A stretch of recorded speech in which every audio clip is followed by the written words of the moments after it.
আসসালামু আলাইকুম। শুরু করছি দ্য সাইলেন্ট ম্যানর তৃতীয় খণ্ড, পর্ব ৫৫। লেখিকা ডায়না ইমরোজ লাকি। নিস্তব্ধ শীতের রাত যেন নরম অন্ধকারে মোড়ানো একটি পৃথিবী। চারদিকে জমে থাকা ঠান্ডা বাতাস ধীরে ধীরে নিঃশব্দে বয়ে যাচ্ছে, যেন তারও শব্দ করতে ভালো লাগছে না। দূরের গাছগুলো দাঁড়িয়ে আছে স্তব্ধ, পাতারা কাঁপছে না। শুধু শীতের উপস্থিতি অনুভব করানো এক অদৃশ্য নিঃশ্বাস ভাসছে বাতাসে। চাঁদের আলো খুব শান্ত, ধুলোহীন আকাশে তারারা আরও স্পষ্ট হচ্ছে ধীরে ধীরে। সাদা আলো ছড়িয়ে মাটিকে চিকচিক করে তুলেছে, যেন জমে থাকা শিশিরে লেপা এক রূপালী চাদর। দূরে কোনো কুকুরের হালকা ডাক, কোথাও শুষ্ক ঘাসে হাওয়ার সামান্য সরসরানি, এই ক্ষুদ্র শব্দগুলোই নিস্তব্ধতার গভীরতাকে আরও বাড়িয়ে দিচ্ছে আপাতত। শীতের কামড়ানো ঠান্ডা নিঃশ্বাস গালে লাগছে সেলিমের। তার হাত পা জমে আসতে চাইছে। অথচ এই নীরবতার মধ্যে এক অদ্ভুত শান্তি লুকিয়ে আছে যেন এই মুহূর্তে। চারপাশের দুনিয়াটা ঘুমিয়ে আছে, শুধু রাত আর শীত মিলে তৈরি করেছে এক প্রশান্ত, নরম, নিঃশব্দ আবরণ, যেখানে সময়ও যেন থমকে গেছে অতীতে। এ যেন বিষাক্ত অতীত, যেই অতীতের কিছু চিত্র যেন এখনও ধোঁয়াশা। কিছু প্রশ্নের উত্তর আজও মিলেনি, কিছু মানুষের খোঁজ আজও মিলছে না। বোধহয় দুনিয়াতে নেই তারা। না থাকুক, অন্তত লাশগুলোর খোঁজ পাওয়ার কথা। পায়নি। দ্য সাইলেন্ট ম্যানর, একজন রাখাল বাসিওয়ালা আর এক জমিদার কন্যার প্রেমে পড়েছিল যেন গোটা জাতি। দূর দূর থেকে ভিনদেশীরা এসেছিল আলিমনগর সেই পরিত্যক্ত রাজবাড়ি এবং সুফিয়ান হাজদার এর বাড়ি নিজ চোখে দেখতে। খোঁজ করার চেষ্টা করেছে নিখোঁজদের। সুফিয়ান হাজদারের শেষ অপ্রকাশ্য কথাগুলো জানতে চেয়েছে বিন্তির সেই উপহারের কথা। পারেনি। আজও কেউ সেই সত্য জানতে পারেনি। সেলিম রাফিদ তাদের জন্য চা বানাচ্ছেন। রান্নাঘরে বাতাস ঠুকছে, মৃদু বাতাস। সেলিমের পা বাতাসে ঠান্ডা হয়ে গেছে। চুলার আগুন টিপটিপ করছে, চায়ের জল ফুটছে। তবে পুরোপুরি চা পাতা দেওয়ার সময় হয়নি। সেলিম চুলায় পাতা দিয়ে জাল দিতে দিতে ভাবছে সুফিয়ান হাজদারের কথা। মানুষটা যেভাবে মারা গেছে আজও তার স্মৃতি সে ভুলতে পারছে না। তার কৃতকর্ম যেন এখনও তাকে বাঁচিয়ে রেখেছে। তার লেখা একটি বই, দ্য সাইলেন্ট ম্যানর, তাকে নতুনভাবে প্রতি মুহূর্তে যেন জীবন্ত করে তোলে। যখনই কেউ বইটি পড়ার জন্য হাতে নেয় তখনই সে যেন সুফিয়ান হাজদার এর স্মৃতির পাতায় ডুবে যায়। মানুষটির কথা ভেবে আতকে উঠল সেলিম। সেলিমের আজ বড্ড মনটা উতলা হল। কখনো সে পুরানো দিনের সেই কথাগুলো, মুহূর্তগুলো ভাবেন না। আজ আহির তারা যেন বাধ্য করেছে ভাবতে, মনে করতে। তারাও তখন কেঁদেছিল, খুব করে কেঁদেছিল। কে না কাঁদে? যার কখনো চোখে জল জমে না সেও কাঁদে যখনই জানতে পারে সুফিয়ান হাজদার কিভাবে মারা গিয়েছিল। তার জীবনের শেষ মুহূর্তগুলো কিভাবে কেটেছে, তাকে কিভাবে বাধ্য করে একটি গ্রামকে মানবশূন্য করাল। যখনই কেউ সেই অনাকাঙ্ক্ষিত মুহূর্তগুলো মনে করে, তার চোখ যেন বাদ মানে না, আপনা আপনি জল গড়িয়ে পড়ে যেন। কষ্টে, যন্ত্রণা। চা তৈরি করা শেষ। আহির তারা ঘরের সামনে বারান্দায় বসে আছে। সেলিম সেখানে নিয়ে তাদের চা দিল। তারা তখন সেলিমকে চা করতে বারণ করেছিল, কিন্তু সে শুনেনি। রাত ১২টা নাগাদ সকলে বসে আছে বারান্দায়। সেলিম একটি পিডির উপরে বসা। আহির সেলিম এর দিকে তাকিয়ে আক্ষেপের সুরে বলল, সেদিন সুফিয়ান হাজদার সত্যিই দুনিয়া ছেড়েছিল। সেলিম মাটির দিকে তাকিয়ে চোখ বুজে জিকির করছিল। আহির এর প্রশ্ন শুনে প্রথম জবাবে দীর্ঘশ্বাস ফেল। এরপর বল, ঘু চলে যান সেদিন। ঘু তার বোন, ৪ জন সেই চোর। তারা কোথায়? রশিদ তালুকদার কোথায়? কুদ্দুস মীর প্রশ্ন করল। সেলিম বললেন, কি সুফিয়ান হাজদার মৃত্যুর ১৯ দিন পর রশিদ তালুকদার মারা যান। সন্তান হারানোর শোক, নিজের হাতে বন্ধুর সন্তানকে খুন, অপরাধের অনুশোচনায় ধীরে ধীরে শেষ হয়ে গিয়েছিল। তার মৃত্যুর দিনটা ছিল কুদ্দুস এর কাছে সবচেয়ে কষ্টদায়ক। দুজনে কত হাসি খুশি ছিলেন, আনন্দ করতেন। সারাদিন কুদ্দুস রশিদ তালুকদার এর সাথেই থাকতেন। যেদিন রশিদ তালুকদার মারা যান সেদিন কুদ্দুস রশিদ তালুকদার এর পা টিপতে টিপতে সেখানেই ঘুমিয়ে যান। রোজ সকালে রশিদ আগে আগে উঠতেন, কিন্তু সেদিন আর উঠলেন না। কুদ্দুস ডেকে তোলার সময় রশিদ এর সাড়া শব্দ পেল না। কুদ্দুস ছুটে যায় জল আনতে। জল ছিটিয়ে চোখে মুখে দিল, কিন্তু বৃথা চেষ্টা করল সে। আর উঠল না রশিদ তালুকদার। চলে গেলেন সেও চিরতরে। এরপর দীর্ঘ একটা সময় এরপর চলে যায় কুদ্দুস্ক। সেলিম কিছুক্ষণ চুপচাপ থাকল। মীর আহির রাফিদ একবার নিজেদের সাথে চাওয়াচাওয়ি করল। সেলিম আবার বলতে শুরু করল, বিনতি সুফিয়ান এর বোন, সুফিয়ান এর লেখা দ্য সাইলেন্ট ম্যানর বইটি একটি প্রকাশনা থেকে প্রকাশিত করে। বিনতিকে প্রকাশক লেখক সম্পর্কে জিজ্ঞেস করলে তার ভাইয়ের কথা এড়িয়ে যায়। শুধু লেখক নামটি উল্লেখ করে। বিনতি চেয়েছিল তার ভাইয়ের অসম্পূর্ণ ভালোবাসার কথা দুনিয়ার বুকের সবাই জানুক, কিন্তু তার ভাইয়ের পরিচয় কেউ না জানুক। বিনতি আর কখনো নিজের স্বামীর বাড়ি যায়নি, থেকে গিয়েছিল নিজ বাড়িতেই। মা বাবা ভাই বোন সবাইকে একসাথে হারিয়ে বিনতি পাগল প্রায় হয়ে গিয়েছিল। কবরস্থান ছিল যেন তার স্থান। জাভেদ কোনোভাবে বিনতিকে সামলানোর চেষ্টা করে, পেরে উঠছিল না। এরকম কিছুদিন কেটে যায়। বিনতি এক পর্যায়ে অসুস্থ হয়ে পড়ে। জাভেদ হাকিমকে খবর দিলে জানতে পারে বিনতি অন্তঃসত্ত্বা। জাভেদ সেদিন খুশি হয় অনেক, কিন্তু তাদের খুশি যেন বেশিক্ষণ স্থায়ী হল না। হাকিমের সাথে থাকা একজন পণ্ডিত রবিশঙ্কর বলে চৌধুরী বংশের একজন সন্তানকে সম্রাট নিষাদ খুন করতে চায়। বিষ খাই যে। জাভেদের কারণ জানতে চাইলে পণ্ডিত বলে সম্রাট নিষাদ এমন একজন ব্যক্তি যার লক্ষ্য হচ্ছে অমর হয়ে বেঁচে থাকা, আর এর জন্য তাকে চৌধুরী বংশের কাউকে না কাউকে খুন করতে হবে, এবং সব মিলিয়ে 101টা খুন করতে হবে। তবে উনার উদ্দেশ্য হাসিল হবে। সেলিম থেমে পুনরায় ক্লান্ত গলায় বললেন, সেই সময়ে কুসংস্কার এ ভরা ছিল প্রতিটি মানুষের অন্তর। তারা ছিল অন্ধবিশ্বাসী, এবং সেই ধরনের লোক এখনও বেঁচে আছে আমাদের সমাজে। পরে কি হয়েছিল, আর সেই 101টা খুনের সাথে জাভেদের সন্তান এর সম্পর্ক কি ছিল? মীর যেন ব্যাকুল হয়ে প্রশ্ন করল। সেলিম জবাবে বললেন, কারণ সেই পণ্ডিত এর মতে পরবর্তী চৌধুরী বংশের কাউকে খুন করতে হবে, আর পরবর্তী সন্তান জাভেদের থেকেই শুরু হয়েছিল। পণ্ডিত রবিশঙ্কর অনেক ভালো লোক ছিলেন। উনি সেদিন বুদ্ধি করে জাভেদ এবং বিনতিকে দূরে যেতে বলেন। বিনতি সেদিন চেয়েছিল না তার প্রাণপ্রিয় পরিবারকে ছেড়ে যেতে, কিন্তু এরপর নিজের সন্তানের জন্য যেতেই হল। সম্রাট নিষাদ কি এখনও বেঁচে আছেন? আহির জিজ্ঞেস করল। উনি বেঁচে না থাকলেও উনার বংশের কেউ না কেউ হয়তো নিশ্চয়ই আছেন। শুনেছি উনার ছেলে এখনও বেঁচে আছেন, আর তার লক্ষ্য ঠিক তার বাবার মতেই, 101টা খুন করাগি। আর সেই জাভেদ চৌধুরী বংশের কেউ কি এখনও বেঁচে আছেন? বল রাফিদ।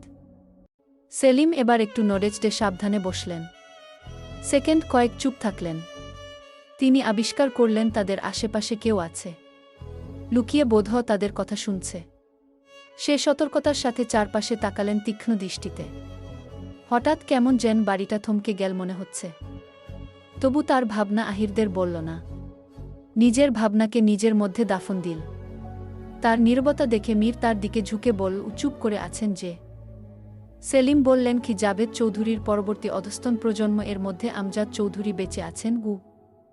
বাক্যটি রাফিদ, মীর এবং আহিরের চারপাশে প্রতিধ্বনিত হল বারবার। রাফিদ বসা থেকে আশ্চর্যজনকভাবে উঠে দাঁড়াল। মীর হকচকিত হল বেশ খানিকটা। আহির ফিসফিসিয়ে বলল, আমজাদ চৌধুরী জাভেদ চৌধুরীর বংশধর? আশ্চর্য শব্দটি আহির নিজের মধ্যেই রাখল। মীর ভ্রু কুঁচকে বলল, তার মানে এতদিন আমরা আমাদের প্রশ্নের জবাবের সন্নিকটেই ছিলাম। কিন্তু আঙ্কেল কেন সবসময় সুফিয়ান হাজদার এবং দ্য সাইলেন্ট ম্যানর বইটির বিষয়ে এড়িয়ে যেতেন? উনার তো সব কিছু জানার কথা। আমাদের কেন বলতেন এসব কাল্পনিক? রাফিদ নির্বে নিভৃতে শুধু মীর এবং আহিরের দিকে তাকাচ্ছে। মীর রাফিদের দিকে তাকিয়ে বলল, তোরা সেই জাভেদ চৌধুরীর বংশধর? রাফিদ প্রথম উত্তরে শুধু ধোক গিল। এরপর জবাবে বলল, আমি তো শুনে অবাক। যদি তাই হবে তবে বাবা কেন সবসময় দ্য সাইলেন্ট ম্যানর বইটির সম্পর্কে এড়িয়ে যেতেন? হয়তো সম্রাট নিষাদের বংশধরের জন্য। উনি হয়তো চান না তার সঠিক পরিচয় কেউ জানুক। জানলে হয়তো তার সন্তান অর্থাৎ তোর উপর আক্রমণ আসতে পারে। কথাগুলো বল আহির। মীর তার কথার সূত্র ধরে বল, সেটাই হবে। মীর থেমে ঠোঁটে ফিক হাসি নিয়ে আবার বলল, ভাবতেই অবাক হচ্ছি, সেই সুফিয়ান এর হাজদার এর নিকটাত্মীয় আমরা।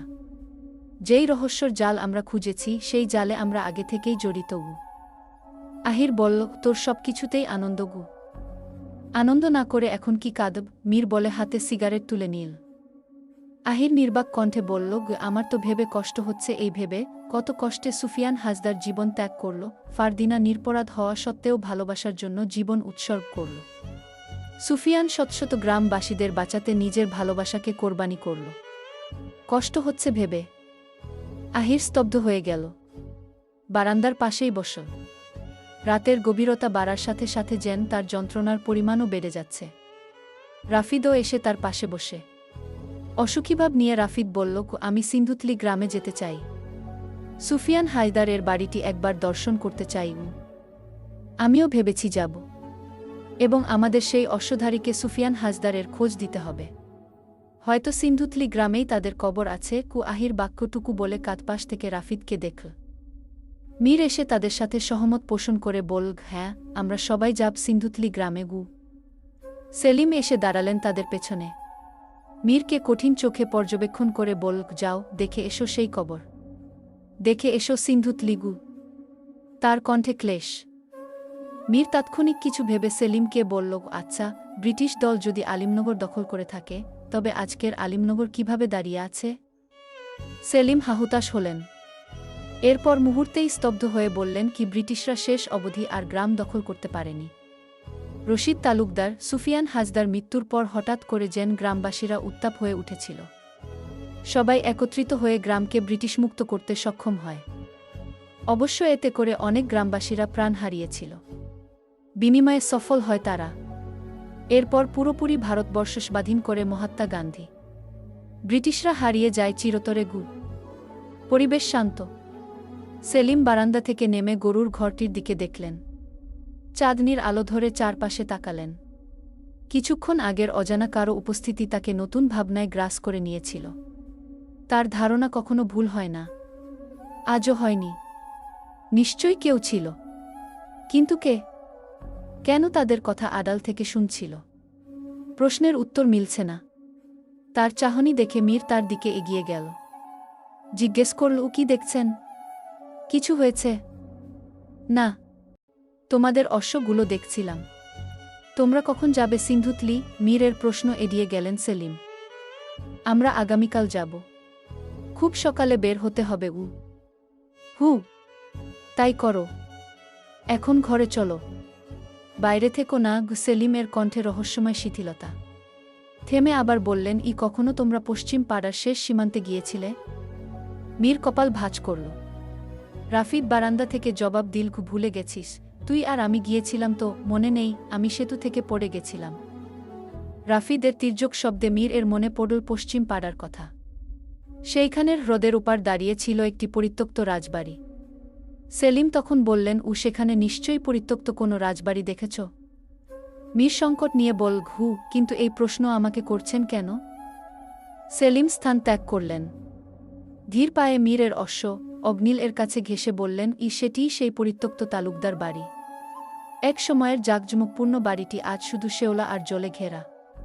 ভাবতেই অবাক লাগে, সময় যেন দ্রুত বয়ে যায়।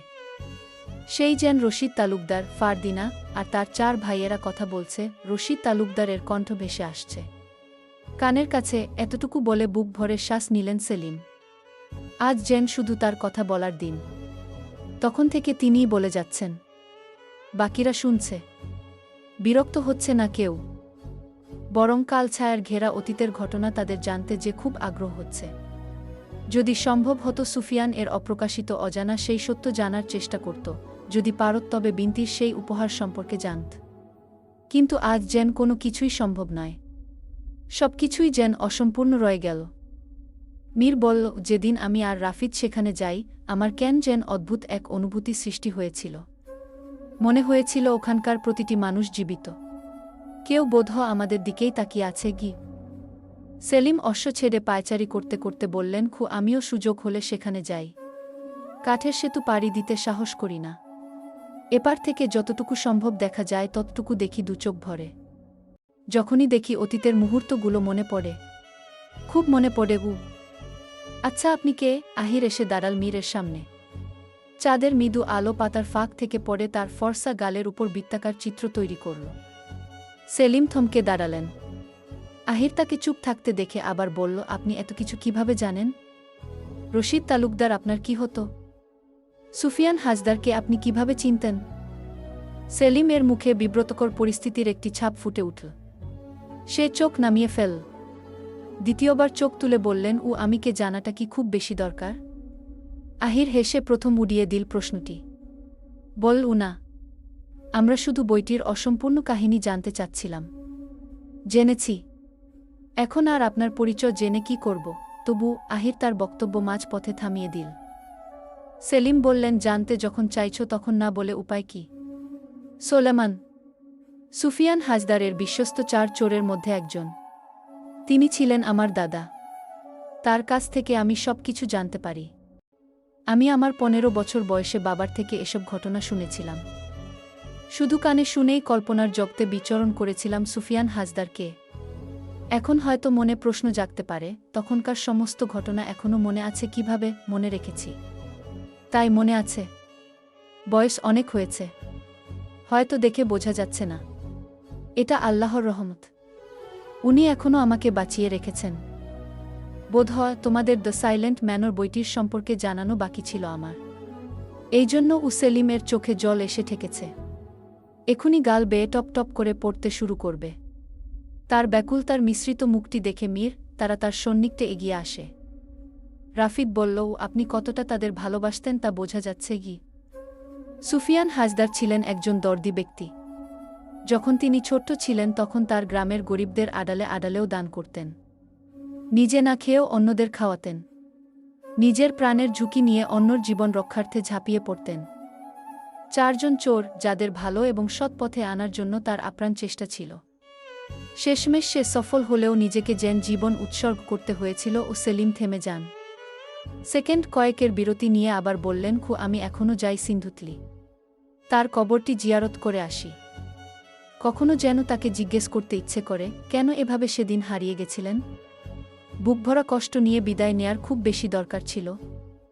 শীতের সকালের আকাশটা যেন একটু বেশিই নিস্তব্ধ থাকে। ভোরের আলো ঠিকমতো ফোটার আগেই হালকা কুয়াশা চারপাশ ঢেকে রাখে, যেন পৃথিবী নিজেকে উষ্ণ একটি সাদা চাদরে জড়িয়ে নিয়েছে। দূরে কোথাও থেকে ভেসে আসে ঘুম ঘুম পাখির ডাক, কিন্তু তাতেও পরিবেশের নীরবতা ভাঙে না, বরং আরও স্পষ্ট হয়ে ওঠে।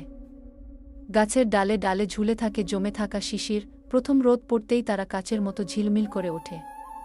ঠান্ডা হাওয়া গাল ছুঁয়ে যায়, আর নিঃশ্বাস নিলেই ভেতরে কোথাও একটা কুয়াশার পর্দা তৈরি হয়। তবু এই হাওয়ার মধ্যেই আছে বিশেষ এক সতেজতা। দূরের কোনো চুল্লির ধোঁয়া ভেসে আসছে ধীরে ধীরে, মিশে যায় সকালের গা স্যাঁতসেঁতে গন্ধের সঙ্গে। গ্রামের পথে হাঁটলে দেখা যায় মাঠে এখনও অন্ধকারের শেষ রেখা। ভোরের কুয়াশায় মনে হয় রাত যেন পুরোপুরি মিশিয়ে যায়নি। কৃষকরা ধীরে ধীরে বেরোতে শুরু করেছে, কারো হাতে লণ্ঠন, কারো কাঁধে কোদাল। তাদের নিঃশ্বাস থেকেও বের হয় ছোট ছোট ধোঁয়ার মতো বাষ্প, যেন সকালের এই ঠান্ডা প্রমাণ করছে সবাইকে। বনজুরি এলাকা থেকে বেরুতে বেরুতে দূরের কোনো বাড়ি থেকে শোনা গেল হাঁড়িতে ফুটতে থাকা চায়ের টুংটাং শব্দ, যার গন্ধ শীতের সকালকে আরও কোমল করে তুলছে। আহির, তারা সেলিমের থেকে বিদায় নিয়ে সিন্ধুতলি গ্রামের উদ্দেশ্য রওনা হয়। ঘণ্টা 3 হয়। বনজুরি এলাকা পার হয়ে সিন্ধুতলি গ্রামের পথে তারা।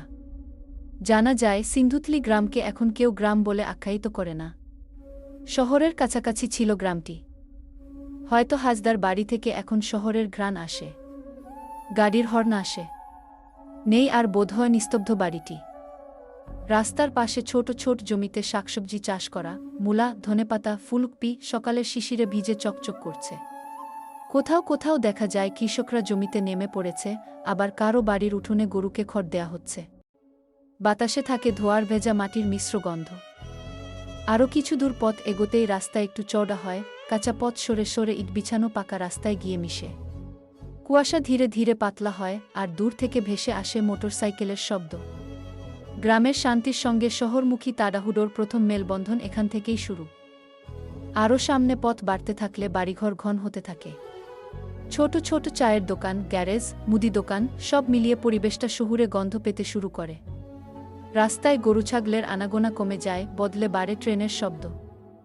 দোকানের সামনে লোকজন দাঁড়িয়ে চা খাচ্ছে, পত্রিকা পড়ে, কেউ আবার কাজের তাড়ায় দ্রুতগতিতে হেঁটে চলেছে। শেষ পর্যন্ত যখন শহরের ত্রিসীমানা ছুঁয়ে ফেল তাদের, তখন রাস্তার রূপ একেবারেই বদলে গেল। বিলবোর্ড, উঁচু দালান, ব্যস্ত ট্রাফিক আর লোকজটে ভরা। কিন্তু পিছনে তাকালে বোঝা যায় একটু আগেও এই পথটা ছিল শান্ত, কুয়াশামাখা, আর একেবারেই গ্রাম্য, যেন একই রাস্তায় দুইটা ভিন্ন জগৎ। তারা থামল একটি টং দোকানের সামনে।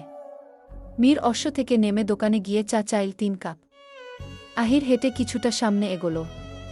ঠিকানা অনুযায়ী তারা পৌঁছেছে ঠিকই, কিন্তু এই পথে এসে যেন খানিকটা বিভ্রান্ত হল। আশেপাশে তাকালে একজন বয়স্ক লোককে পত্রিকা বিক্রি করতে দেখল। উনার দিকে এগিয়ে গেল আহির। বিক্রেতা বললেন, ও পত্রিকা দরকার? আহির ইতস্তত বোধ করে বলল, না, তবে সংবাদ জানতেই এসেছি। সেই সংবাদ পত্রিকায় নেই গি। কিসের সংবাদ বলুন? সুফিয়ান হাজদার নামে কাউকে চিনেন? সিলমন হাজদার, সিমধুতলি গ্রাম। বিক্রেতা নিশ্চুপ থাকলেন কিছুক্ষণ, মুখটি গুরুগম্ভীর করে চাহনি নত করলেন।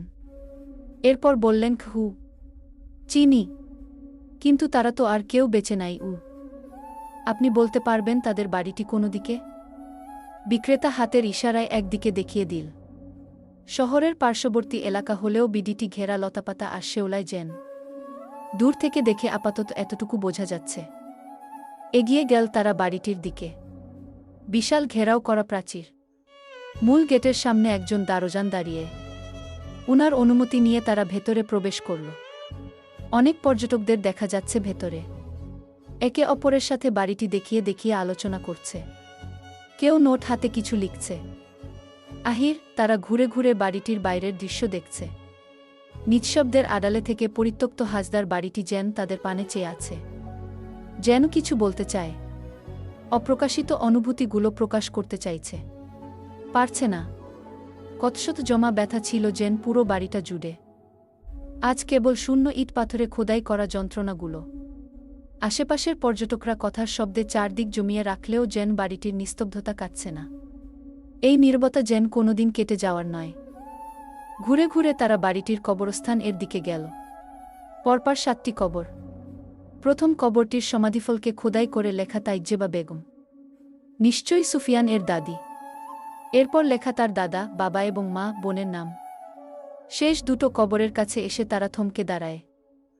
দুটোর প্রথমটি ফারদিনার, দ্বিতীয় কবরটি যেন সেই চিরচেনা অমর ছদ্মবেশী রাখাল বাসিওয়ালার। সমাধিফলকে স্পষ্ট লেখা, মরহুম সুফিয়ান হায়দার, পিতা মৃত সিলমন হায়দার, জন্ম 1-4 ফেব্রুয়ারি 1839, 1 ফাল্গুন 1245, মৃত্যু 1-4 ফেব্রুয়ারি 1871, 1 ফাল্গুন 1277 বঙ্গাব্দ। লেখাটি পড়ে কয়েক মুহূর্তের জন্য থমকে গেল তারা। আহির ভাঙ্গা কণ্ঠে বলল, ব্যর্থ প্রেমের যাত্রা শেষ হয় না বিদায়ে, শেষ হয় সমাধির নীরব পাথরে, যেখানে অশ্রু শুকিয়ে যায় কিন্তু অপেক্ষা থেমে থাকে না। আজ সমাধির ইট পাথরে ঘেরা আমাদের রাখাল বাসিওয়ালা আসছে নতুন কিছু। মন্তব্য করতে ভুলিও না।